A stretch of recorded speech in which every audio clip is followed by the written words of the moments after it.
It's easy to look around and notice everything wrong in your city. In this podcast by Every Neighborhood Partnership, join Grace and Andrew as they invite friends, activists, pastors, leaders, and city workers to discover what's good in the neighborhood.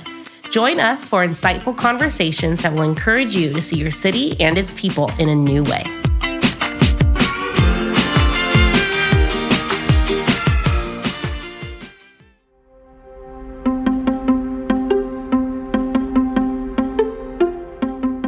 Welcome back to What is Good in the Neighborhood. Today, we have the privilege to talk with AP Armour and Mark Ford. AP is the CEO of Neighborhood Industries here in Fresno, and Mark Ford is the CEO of JD Foods. We have a really cool conversation with them about the power of a job, having a job, and as a CEO, what it looks like to empower the people that work for you, instill dignity, and remind people of really who they are. We love where this conversation goes. Goes in a direction that really aligns right with who Every Neighborhood Partnership is too, which is that abundance mindset, believing there's enough for everybody and that everybody gets to win when we play together. So stick with us.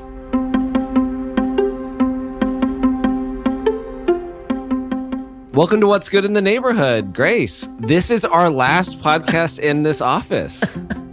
Oh, I'm not even sad.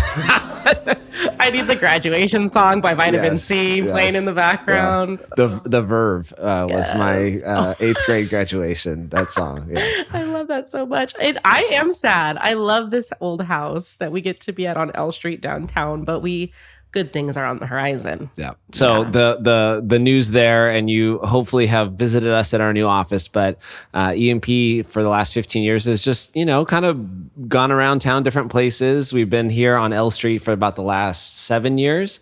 And through God's grace and some fundraising, we've raised enough money to purchase a building on Van Ness. So we're right across from City College. We need a soundbite right here. Woo, yeah, the fireworks. Yes. Josh can add that. Yes, we are so excited. It's been so much fun to be a part of the process. We prayed, we fasted, and we found a really cool building across the street from Fresno City College. Yeah. So if anybody watches this on Facebook or Instagram, you'll see a new studio setup at our next time. But with all that, that is not why we're here. We're here actually to hang out with two dear friends of mine, folks I've learned a lot from, spent a board meeting with, and have really just appreciated their insights, the way they go about thinking really thoughtfully about work, the power of work, the value of a job, and what does it mean for Fresno. And so I would love to introduce to you Mark Ford, CEO of JD Foods, and AP Armour, CEO of Neighborhood Industries. Welcome, gentlemen. Thank you so much. So glad to be here. Love being here. Love it all. Great. Context, we are in this series called For the Long Haul, right? We've been thinking about these big systemic issues in Fresno that they didn't happen overnight. So mental health, housing issues, homelessness, these are big, seemingly intractable issues. The Fresno economy is also one of those issues. And so you all are in some form or place trying to offer a new reality, trying to think about how do your workplace get creative with its employees. So I think, both of you have different models, but love to just get to know you a little bit. Who are you? How did you get in the work that you're doing? What does that kind of work for folks that don't know who you are? All right. Am I first? Yeah, go for it. Okay. Well, my name is Mark Ford, and I've been involved in my family business for 34 years, which makes me a little older than anyone in this room. But God, I look back and I see that God has just really called me to that business. I've been married to my bride for 35 years. I have 3 adult kids. 2 of my sons are in the business as well. So we have a multi-generational family business with multi-partners, with multi-businesses. And so some of our business are JD Food, Certified Meat Products, the Meetup, and the Print District. So I've been involved in that for a long time, but years ago, the Lord just brought me on this journey.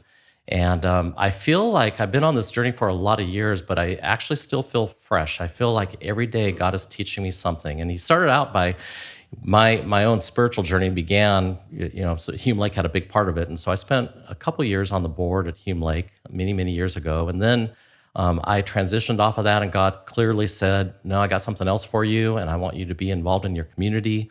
I want you to understand the issues of the marginalized. And so he brought me to Neighborhood Industries. And so I spent a lot of years with AP. And he and I have shared a lot of meals together. I think I've paid for most of those, but that's okay. I'll catch up one day, man. I'll catch up one day. It's your kingdom investment. That's right. And so I spent 7 years on the board there, and as many of those years as chairman of Neighborhood Industries. And AP has taught me a lot. I've learned a lot about barriers to employment. I learned a lot about our city, our community, the marginalized. And in the bylaws of Neighborhood Industries, you have to spend so many years, and then you actually have to roll off.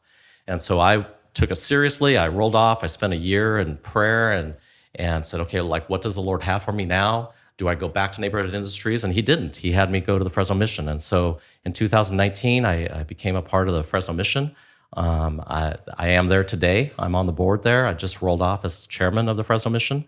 And I spent a lot of time doing that. So spent a lot of time in the issues of our city, in the issues of homelessness, and the issues of poverty.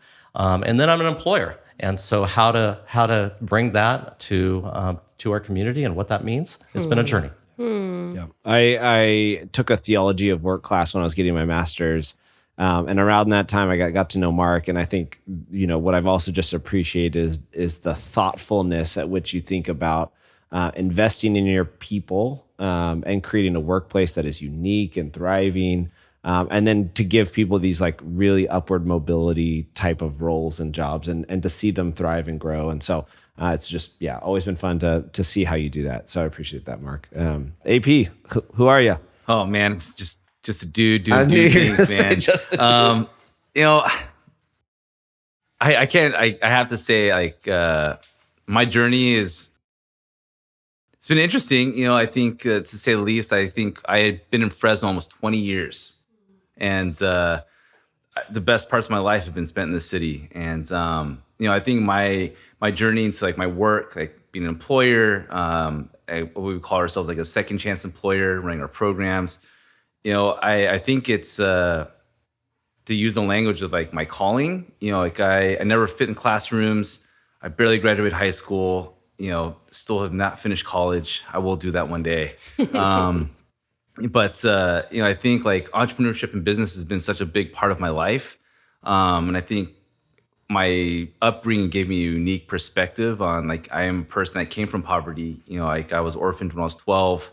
I was homeless as a teenager. And so experiencing some of the darkest corners of what society has to offer, but I've also experienced like supernatural God-given generosity. And I've experienced God's sovereignty in my life in ways we can't really explain. And so I think participating in that unique transaction, has I think led me to where I'm at today. And I think the people that work for us, like we have a mantra internally. It's like the more felonies, the better. Like we're a place where, like, for people to get a job that have not fit anywhere else, and like we're very specific. Like even our recruitment process, the referrals that we prioritize, the people that we have working for us, like they're not there on accident. And tell people that like don't know actually what you do. Like, what do you do? So I sell like used T-shirts for a living.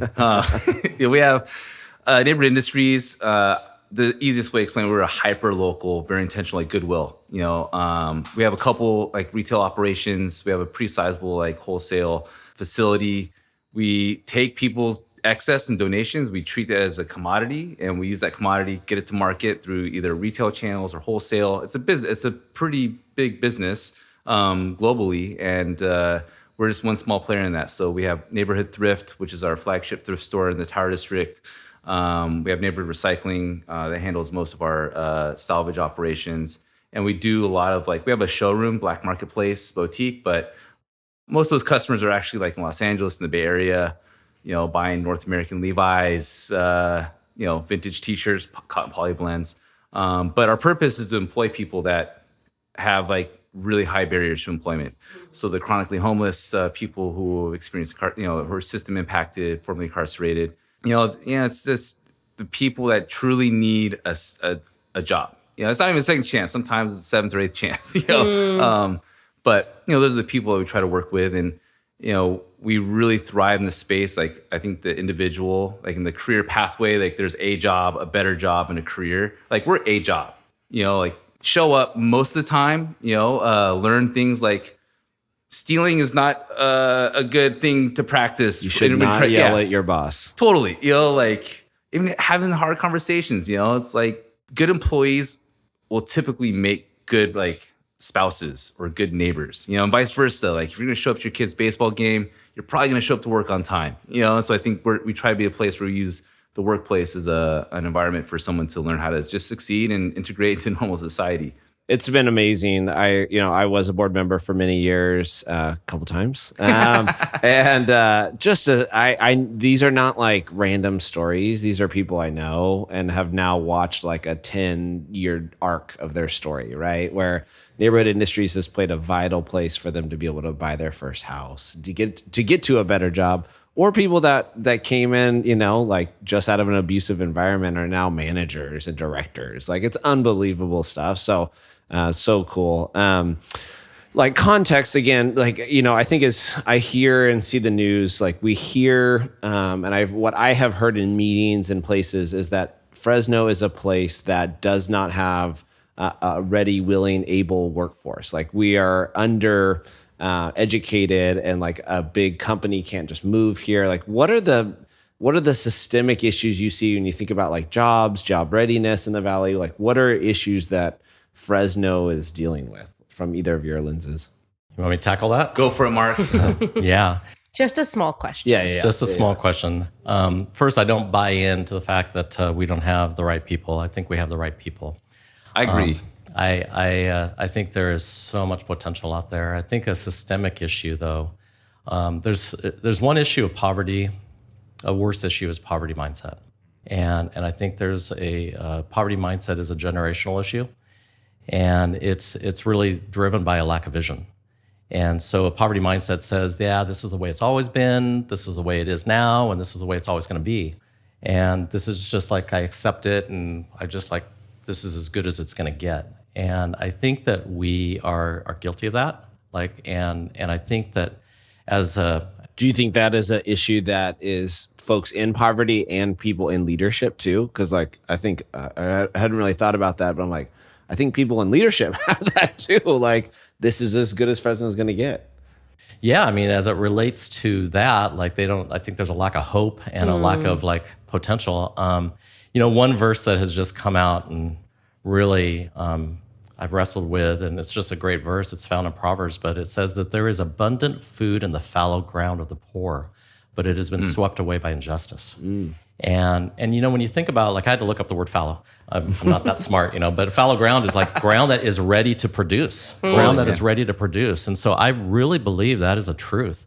And there is abundant food in the fallow ground of the poor. And both the leaders in our community don't necessarily see that, and the people that are struggling with a poverty mindset don't understand that.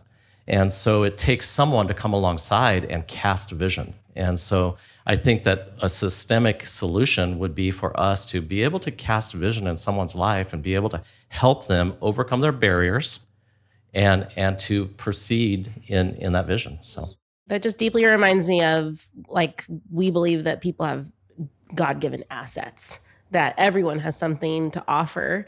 And that verse just completely comes alongside that and marries that together of like, the ground is ready and the harvest is right here. Are you willing to see it for what it is? That people have skills and talents and personalities and gifts that are God-given, that just sometimes it just takes someone to cast a vision. absolutely. Yeah, that's really good.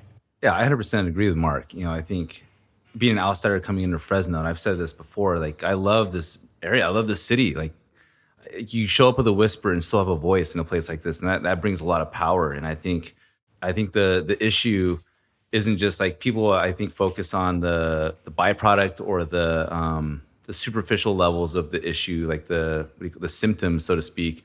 But I think the real issue is like, I think it's just a lack of perspective. What I love about like what Mark has done, he sells food, in a large scale, but the culture and the environment that he's created for his workforce I think if every business operated in that way, like we'd be living in a very different world. Just simple things like making sure it's fair, like from compensation to how you treat your people, like truly listening. And I think it takes like a company like Mark's and a company like ours here, like you need both for a healthy ecosystem, and you need encouragement and you need investments from all sides. Like someone that starts off with me is not going to be ready for JD food. They're not going to be ready for certified meats. But there is a certain percentage of people who can work their way and be prepared to get there. And that takes a ton of work, man. Like I think like 6 months only. Or? Yeah, right.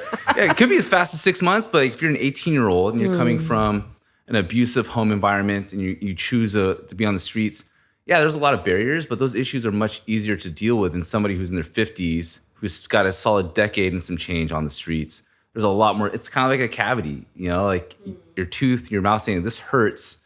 You're going to do something about it or not. Or if you let it sit and fester, you build harder, and pretty soon you need a whole root canal, and it's just way more expensive, way more way more of an issue. That's fresh because I went to the dentist yesterday. But I think like the societal approach is the same, and I think it's too easy for a big box company to come from the outside, like, oh, I want to move my operations to the Central Valley because like real estate's cheap. That's not the answer. Like they're not adding more jobs. They're just cannibalizing the jobs that already exist. Rather than like small businesses, like Mark's probably on the larger side of a small business. I might be a micro business in like the actual federal scale. But, it takes a lot of work. Someone's going to have to develop that talent. Somebody has to like work with the people. Someone's got to till the land. Someone's got to plant the seed, water the plant, prune the things to actually produce the fruit. And I think what's happened is because people are okay with like, well, it's just poverty, man. Stuff happens. And that approach, I think, is like, it's a cancer. And it's like these big box companies come from the outside. I would call them like an apple polisher. We are tilling the land, doing all this work, and then plucking the apple and polishing. Like, look what I've produced. I've created this job. I think that's a cycle in the system that's not sustainable. I don't know if that makes any sense. I've talked about cavities and plants, Well, I think what I appreciate and what you're both saying though is like it's a people development. Yeah. How like real practical. How do you do that? I mean, I know you've launched some initiatives to like do that with your company and other companies. You guys have staff that are dedicated. What does that like look like? Like what are barriers are you helping people overcome? What does that mean? Yeah, and even like I'll lead into this question, but one thing I want to add to this, and it's a systemic issue. This goes pretty deep.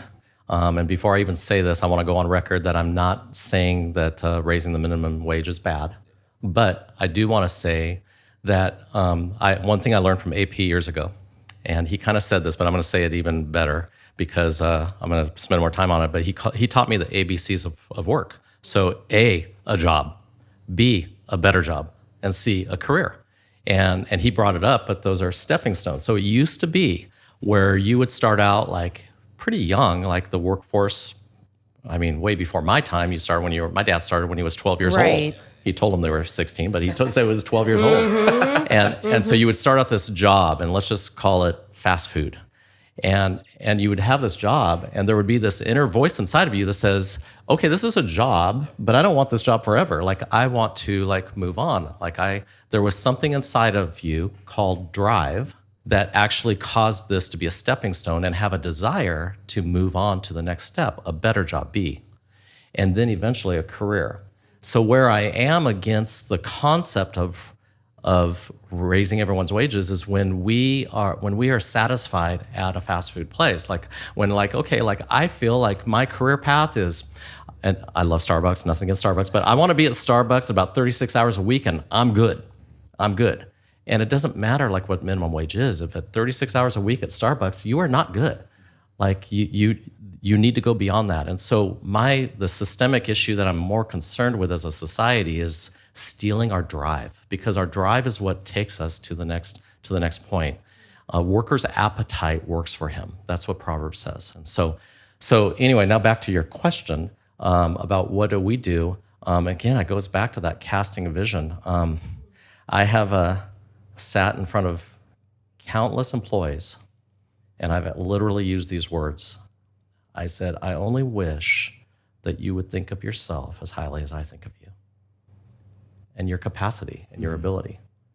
And I think that gets to the root of it. Like, no, like we need people to like, no, like there is like, I can do more. I can have more influence. I'm not stuck here. And so allowing people to, number one, have the opportunity, but also get there. Also, getting them in the right seat on the bus is really important. So I love that bus mentality. It's I truly believe that's a Jim Collins, I think, reference, right? Yeah, Like good to great. totally get the right people on the bus. No matter where you go, you'll be successful. And I totally subscribe. When to I that. met Grace, we met. She's like, "Hey, I'm interested about EMP," and we talked. I'm like, "I gotta get this gal on the bus. Whatever I gotta do." That I started an interview process. I had a job description, and that I gotta was see if I'm keeping warm for you right here. and that has not failed. So that was literally, I'm like, I gotta get this gal on the bus, whatever it takes. So yeah.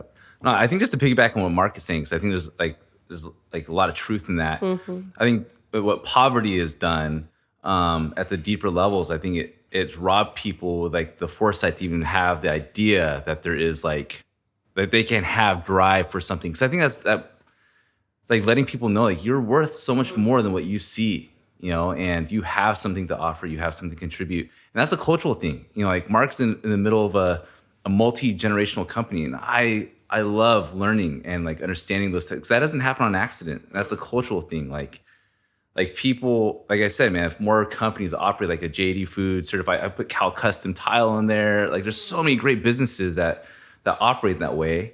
The world would be an awesome place. And I think at a deeper level, I know the people that, I think we're somewhere like about to approach our 2,000th employee that come through, and I've only been tracking stuff formally since 2014, but like that's a lot of individuals, and I think the biggest barrier is like that lack of like God-given like understanding that we were created for something greater. And I know I'm very familiar with that look. 'Cause like as a child, I looked in the mirror and I could see what someone lost looked like, and I understand that. And so I think like the answer to the jobs is not just higher wages or more hours or better jobs. I think it's a true I don't know, like a truer understanding of what we were meant to be. And that like, dude, we have a whole like department of social workers. I think half the conversations they have is like, no, like you can do more than welfare. This thing is actually pinning you down here. Like if you can get to a place like get somebody to watch your kids on a Saturday, take the Saturday shift. That's going to cover this part. 4 months of that Saturday shift is going to give you first month's rent somewhere. Like you can do this Because you guys like create some sort of work plan with your employees where you're like, all right, we need that license or that. Yeah, some people, like we just interviewed somebody, she's working 1 day a week. We met her, she was sleeping on a street, she was precariously housed. And say you come back with an ID card, and if you have a social security number that looks pretty legit, we got a shift, man, And her first step is like, can you show up on this 1 day and contribute to something above and beyond yourself? And I think she's picked up another shift. She's like 2 days a week. That's 2 days a week that she's like has purpose to be somewhere. And she's got a piece of paper with her name on it. There's some numbers on there. She could take that to an official looking building that's called a bank. And she can like trade that piece of paper with money that she can now spend on whatever she wants. Hopefully not like things that are going to limit her from showing up to work in the next shift, but like, it's giving that person the freedom to choose for themselves, You both are speaking in a language that I want to bring to the surface and talk about, which you both have an underlying tone of patience and generosity, and then the ability to empower somebody else. How do those three things play with business strategy, budgets, spreadsheets, being a CEO of an actual company? How do those two things play together, but also like talk about maybe the struggle of that sometimes? Where does the tension lie? Half the stuff I do, I just like copied from this guy. Between him and Rick Barry, it's like, that works out really well. I learned, I think my pastor taught me this, that if you are gonna live in the mess, don't be surprised when it gets pretty dirty and messy. And so we definitely live in the mess. I mean, and we're willing to do that. And there are times where it gets pretty messy. And so we try to obviously in the moment, when you're in the middle of it, there's all kinds of emotions that are going through you, like, oh, we can't do this, or why are we doing this, and all of those kind of things. But then you step back and say, okay, no, like there's a bigger picture. There's a bigger picture to all this. I think that really looking at the intrinsic value of people is super, super important, and then allowing your managers to understand that. And so as a leader with a lot of managers under me, I have to understand that I set the pace. And so the way that I see people, the way that I respond to the mess, the way that so goes the rest of the company. And so setting the right pace and having a clear understanding, and being a place of second chances.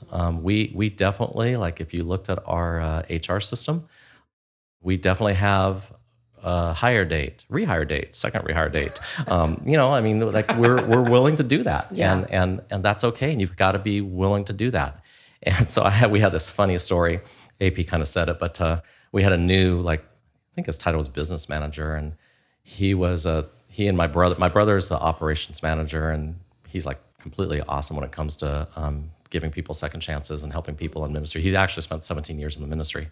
But they got done with an interview, and my brother says, "Oh, so what do you think about that guy?"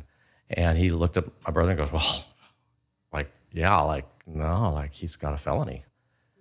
And my brother looked at him and he was serious, and my brother just starts laughing, and he goes, "Do you know who you work with? There's a lot of felonies around." And so just that willingness to take chances on people and be able to cast vision. You guys only got one? Great, man. No, I think man. I think one thing I really appreciate, watching Mark lead, and something I've tried to practice is just take it for what's exactly in front of you. Give the equal chance, no matter what, no matter where you came from. And the proof will always be in the pudding. And I think I look at people that I use our drivers as an example. It's people, we collect donations. We service garages all over. We have trucks between Bakersfield, Modesto, the Central Coast every day, somewhere in a garage or someone, store. People are trusting us to enter their home, a pretty private, intimate thing. And if people knew half of the stories from our drivers, they would never let them in their house otherwise. Yeah, they're "Oh, you want some here's some lemonade," welcoming with so many arms. And I think when you simply just give people a purpose to be somewhere, that's a really easy way to instill confidence and value in somebody. And you're never going to, I don't know, you're robbing yourself of beautiful things when you really limit who you work with and who come in. I think this answer from the budgetary stuff, I know JD Food does something similar. I know for us, what we have a pot of funds that we designate every year. We call it our benevolence fund. So when people start our program for the first 3 months, they're entitled to, I think it's $1,200 or $1,500 of just any type of help they need. It's you got a PG&E bill that's back, we got you covered. You got a transmission that needs to get replaced. Whatever's keeping you from coming to work, we want to remove that barrier. And over the years we realized we're just an employer with a super robust employee benefits package. Mm-hmm. And I think now I wouldn't expect every business to we're nonprofits. We have the opportunity grant funds we designate towards those specific types of expenses. But the rubber really, and it's a cultural thing. Back in the day, I was able to make that. I'll be running the register. Someone's I just need help. Well, let's talk over lunch. Tell me what's going on.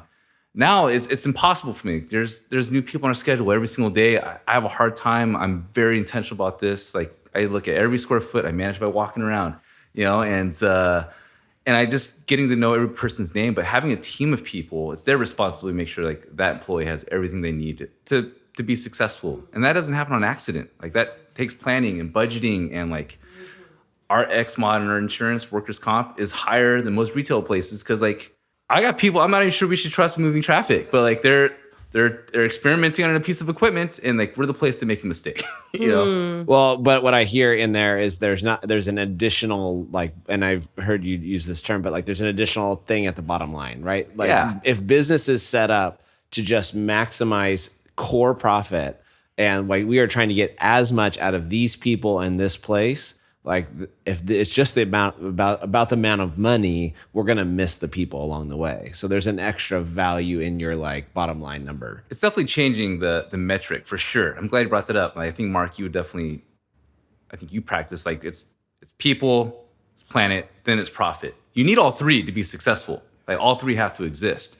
But typically profit will increase if you're taking care of your people. If it's good for the planet, like you're doing it right, there is going to be profit, And I think if profit is the driving thing, then yeah, you're probably not going to take care of your people, but you need a profit to take care of your people. So you need to manage all three things, I think. I would go one step further. I mean, I do agree with that. Obviously, you have to have a profit. Like that's what sustains us. That's what allows us to do what we do, things like that. So profit is very important. But mindset-wise, the Bible doesn't teach that profit is the goal. The Bible teaches that profit is a consequence. It says, that when we obey, obedience is the goal. Obedience is the goal. And Joshua teaches that this book, the law shall not depart from your mouth, but you shall meditate on it day and night so that you may be prosperous and successful. And so it's not the prosperous and successful that is the goal. It's the obedience that's the goal. And so just understanding that, we have to be profitable, but I have to first be obedient. That's the most important thing. That's such a powerful word, man. There was a recent research, and then I think it was a New York Times article that talked about that children that grew up in a neighborhood where more people in that neighborhood have jobs, that those kids do better economically as they grow up. A couple people sent this to me. I was like, duh. But speak to the power of it kind of speaks to that generational thing we started the conversation with, right? That a job creates a new vision for a new future. Is that what you think that research is kind of talking about? I think even what Mark said, drive, right? It's you could interchange the word kids that grow up in homes where there's a job, they're more likely to have a job. It's more kids that grow up in a household where they see their parents with drive, they're gonna, that promotes success. And I think we mentioned that earlier, poverty can rob people of drive because they simply don't know it's there, without the lack of ambition, kids, why would you, if you're only accustomed to grow up in a household, and we see this, we're talking third, fourth generation welfare recipients. Why would you go out there and sweat and do all these things that make you uncomfortable? When I can just get a check in the mail every month, that is robbing somebody of something so great, I used to live in Susan Beatty neighborhood, and I had 3 neighbors on my street who were on, monthly income from the government. And I think it was just a really humble check of if I grew up in this house, I grew up 2 doors down, I would just assume that that's normal. And it's just also a positionality. We grew up in different neighborhoods. So how do we cast a new vision? Yeah.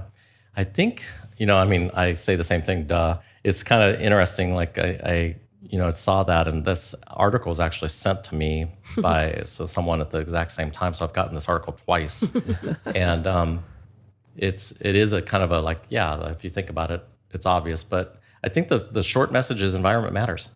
Environment matters. And so setting up an environment that is attractive is really, really important. One of the things that we're doing, if you guys, many people have been down to City Center, which is the development of Fresno Mission. And that whole facility was built on this idea that environment matters. Why do we build one playground that we could barely afford for these kids, but we build another playground for these kids, right? So why, all of us are human and we deserve, so building an environment that you walk in no, this is the best playground in Fresno. And it goes with that with work too. Building an environment where it's so amazing. Even as an employer, when we, one of the things that we do is we celebrate milestones. And when we celebrate milestones, at 10 years and 20 years and 25 years and stuff, and we tell them to bring their kids. And so we speak about their parent, and I, wherever possible that I can, I tell the kids that you've got a dad or a mom that is really awesome, and here's what they've done and stuff. And I think that environment matters. That builds attractiveness. I just heard an interview from John Mark Comer, and he was talking about how there was a study done that when a kid knows what their parent does for work, that it will change the way they respect and honor their parent for the rest of their life. Like it'll change legacy stuff, as opposed to like my dad, post-industrial revolution, my dad went to work. I don't know what he did. I never saw him. And then he comes home past 5 o'clock. I don't know. But to involve that child and to know what their parent does for work could change the trajectory of not only their relationship, but also the drive of that child and what they would also want to do. So that totally speaks to that. Amen. And I would even add to that, not only what they do, but also that there's people at work that respect your mom or your dad, that they look highly upon them. You know what I mean? We just did, my brother and I, my dad just retired. He's appliance repairman, blue collar, just goes into people's homes every day. But some summers he would take us with him, and Brian and I both said, as we now reflect on your legacy, Files are known to be very social. We are known in our city, and we get out, and it's like that's all my dad did every day. He went into 10 different people's homes. He had 30, 40-year relationships. Like he's now fixing the dryer of the kid that he saw running around the house. It's like, place matters and people matter. And we picked that up from my dad, and those experiences with him. Right. So, yeah. What gives you hope about the future of Fresno, the economic development that's happening here, your other friends that are also running businesses here locally? What gives you hope around job and economic development? I love seeing Fresno's great for this, local businesses. I love that a guy like Mark runs one of the largest food purveying companies, probably in California. Top, I don't know, you're up there, maybe not, but I'm proud of you. It's great. It's great. But when we're having our own businesses, our own places, small business, local leadership, and they're stewarding hundreds of lives at a time, right? I think that gives me hope. I think that there's companies that when you're smaller and you're more local, you're gonna have better culture, and I think that's the landscape, at least for myself. I'll be 40, so I think I'm still young. I just turned 40, so yes, you're very young. Yeah. You're very young, AP. And I think I know just enough to know that I don't know a lot, but I do know that a place like Fresno is totally set up to thrive. Just every vacant building you have is an opportunity for a new business, and I think small business has a very big role in being the answer. Everything we've talked about, the anecdote to these systemic issues are taking care of your people, producing, being a good employer to produce good employees so they can be good parents, good neighbors, and all those types of things. And I think it's going to take an army of small businesses who just do their part. And I think that gives me a lot of hope. And I think I've been doing my job for 16, 17 years. And it's crazy. I'm having to start thinking about one day I'm going to have to give this thing away to somebody. Who's the next misfit that's out there? And it's going to be recklessly generous with whatever assets we have, and I looked at people like Mark, my pseudo dad, Rick Barry, who's ran a tile and granite company for 40 something years. And I see as that leadership is passed along, I know Mark's kids and the culture, the DNA, they're going to run the company new in different ways, but that I'm confident the things that make that company so special are going to be passed down along. And that gives me a ton of hope. And I think whoever I pass this on to one day will hopefully have the same, maybe hopefully not the same quirks, but the same approach to how they take care of their people and take care of their neighborhood. Yeah, we, this podcast is called What's Good in the Neighborhood. And I kind of want to share something that's really good that most people don't know that's happening behind the scenes. A few years ago, my business neighbor, Betts, which is an amazing company, 160 years old company. But Mike Betts came to me and said, hey, I want to start this little CEO group of leaders in Fresno. And it was one of those things where I like Mike a lot. I respect Mike a lot. He's made major changes and contributions to our community. But it was definitely an obedience thing because I didn't have the time, I don't have the bandwidth, I did not really want to do it, but I really felt I'm supposed to do this for some reason. And so through that group, we assembled this group, and through that group, we started a nonprofit. And the nonprofit is called Heartland Compass. And it's a group of businesses. We've got about 10 to 12 businesses right now. And they basically fund this particular nonprofit. We hired a CEO to run the nonprofit. And this nonprofit is kind of an HR department on steroids. And they basically, their job is to help our employees on a anonymous basis overcome the barriers that prevent them from coming to work.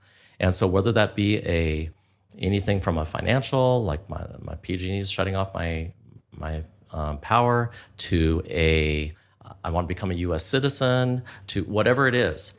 And so anyway, it's going on. We're 2 years into it, and we have helped tremendous amount of people. And it all comes from my understanding barriers that neighborhood industries overcomes on a daily basis. I understand that. And we have to, as employers, one of the things that gives me hope is that employers and businesses are starting to understand that and to participate in that. And so there's been just a great support for that. So, and then the other thing too is that when we talk about vision and we talk about even high school students, a lot of times, even maybe some of us are guilty of this, but we get through high school just going through the motion. Okay, I just got to get through this, check the box, pass this test, get through the motion, and then move on to my real life, whatever that is. But through business, we've started these schools that I really think are the answer to vision. Schools like CART, schools like CTech, schools like Duncan Polytech, schools that actually cast vision and really focus in on a particular work industry and give kids vision. And that's what kids need. And so now it's not just going through the motions of getting through high school, but it's actually I could be this when I grow up. And my own daughter, she's a graduate of CART many years ago, but when she was a junior at CART, she had a guest speaker from a government agency in DC that spoke. And as a junior at CART, she says, that's where I want to work when I grow up. And today, she lives in DC working for that government agency. Wow. And so I think that gives me hope. Mm-hmm. We could have a whole other conversation. I would love to dive into the cost and the sacrifice that it takes to operate this way. I'm sure you all know lots of other businesses and CEOs that do not operate this way in our city. And also just the idea of money and where it plays. So we will have to have you guys back on because this was so good. I'm really, really grateful you guys came today. Yeah, I think, again, to echo the same, I think I will continue to, as much as I can, try and hang out with y'all and learn, because I think I really have, both of you offer a mindset shift. And I always feel like the scarcity mindset that I often feel in my life, when I hang out with both of you, you expand that and just be like, take a risk. AP's always like, take a risk, take the seatbelt off, Andrew. And I think the abundance mindset you operate of when you're operating in God's goodness, you get the opportunity, right? And so I think, thank you for being great humans and continue to lead others well. You give me a lot of hope. And we want to see businesses that operate this way. I think also a plug. And if there's anything you want to connect us to, I'd love to give you that opportunity. But Shop Local is also, shop at your local places. Anything that you could help connect us to, or if you want to follow your work, how do we learn more? How do we get stuff picked up from Neighborhood Industries, Neighborhood Thrift? Well, we were recently voted the best thrift store in Fresno. Yeah, you so are. I'm not tooting horns, but you just type in neighborhoodindustries.org if you want to donate. We got started in this way, and I think it's still appropriate. We don't need your pocketbooks. Just open up your garage or your closet, and we'll do the rest. If it's not us, just give. If you got something in your closet that's just sitting there, the Mission is also a great place. I shop at the Mission often. One of my favorite sports coats came from there. I guess in the spirit of this conversation, just look at the world a little differently, and the things are not moving or circulating. Give it a chance somewhere else to have purpose. And so for us, we're in the food business, so it's a pretty good business. It's something that we're always going to need. But we definitely service the best restaurants in Northern California. So I just say eat out more often. I think that's everyone can agree with that. Yeah. So I don't know if Dave Ramsey would agree with that, but even if you have to charge it, I'm just kidding. But no, that's what we do. We do food, but so much more than that. That's just that's really our decoy, because we have a higher mission. And we understand that higher mission, and we use food to accomplish that higher mission. Well, thanks for being with us, gentlemen. Thank you so much. Thank you. Thanks for tuning in. If you want to find out more about EMP, you can visit us at everyneighborhood.org or follow us at EMP Fresno. Every Neighborhood Partnership and this podcast exists to activate, equip, mobilize, and transform here in Fresno and beyond. If you liked what you've heard, please share and review what's good in the neighborhood wherever you listen. We'll see you next time.